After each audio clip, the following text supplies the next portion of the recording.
Originally, I had a plan for another gym, and I was training somewhere in Coventry, and literally one conversation, this guy was like, why don't you try that Mannings place? I was like, Mannings? And I remember his Instagram, but I was like, yo, that guy has like 20,000 followers, like, would even like take me on. And literally, long story short, I don't like wasting time. I'd sent him a DM, and straight after, the day after that, I met him, and then we just clicked like that. There's literally one DM I sent him. I was like, listen, I'm going pro. No bullshit. And he seen my Instagram, like I had some good clips on there. I'm always posting my stuff, innit? You local, you live? Coventry, it's about 40 minutes, 35 minutes, yeah. Depending on traffic. Yes, I just dropped him a message as well, like responding, just saying you're more than welcome to come down. Obviously, I seen, like he said, I seen his Instagram. He looked like he was game, like he wanted to take it serious. Actually, he was like, come next week, yeah. But then the day after I was heading to the gym, he just sent me a random message. He's like, you know what, I'm free today. I was having my coffee on the way to the gym. I was like, fuck it, I'm heading to Birmingham. Let me try it, let me see what this is. His speed and power, his heart, his will, his dedication. He's motivated, self-motivated, so he don't need me to keep picking him up, and that he's kind of got the drive himself. He knows where he wants to go. He's willing to take on challenges. He believes in himself. He's been listening. He keeps himself in good shape. So it was like a natural progression, really. Yeah, so when he came to me, we'd done like a trial session. So we'd done a few days on a trial, seen if he liked it. I explained to him as a manager what we could offer, as a trainer what we could offer, showed him around the facilities, and then from then, obviously we sent over the paperwork to the board. The board have called him in for an interview. We've got his medicals booked, so we'll have to go get his MRI scan, his MRA scans, and then in between them we've been working on strengths and weaknesses that he has. We've been out sparring a few rounds, having a look, see how he gets on. And he's been in the gym almost every day, so he's been doing his bit as well.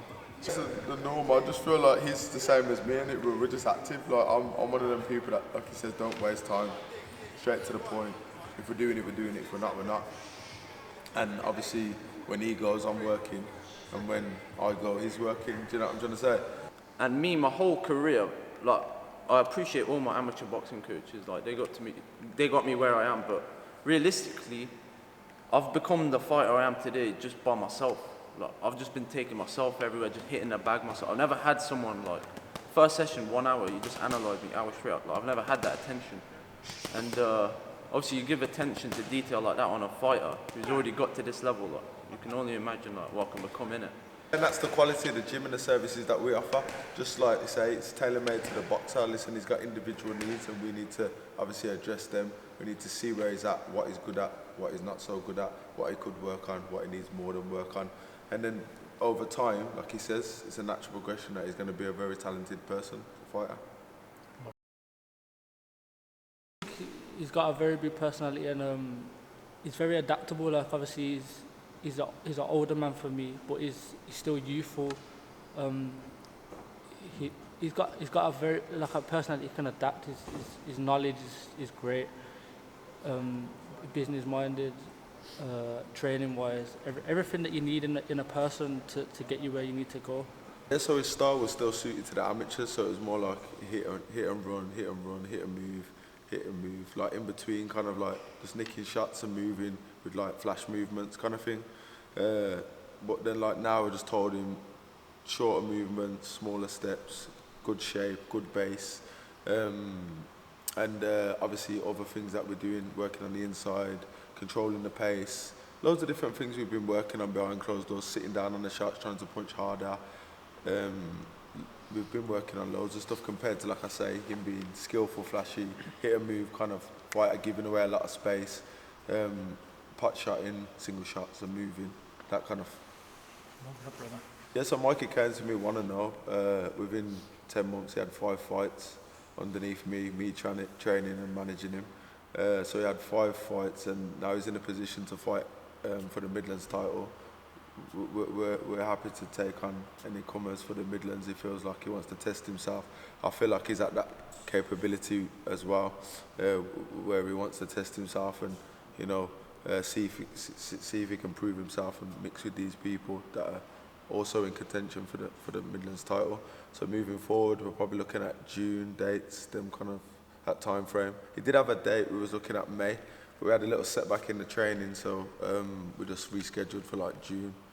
Well, he's 21, he's 6-0, so obviously he's put in the work.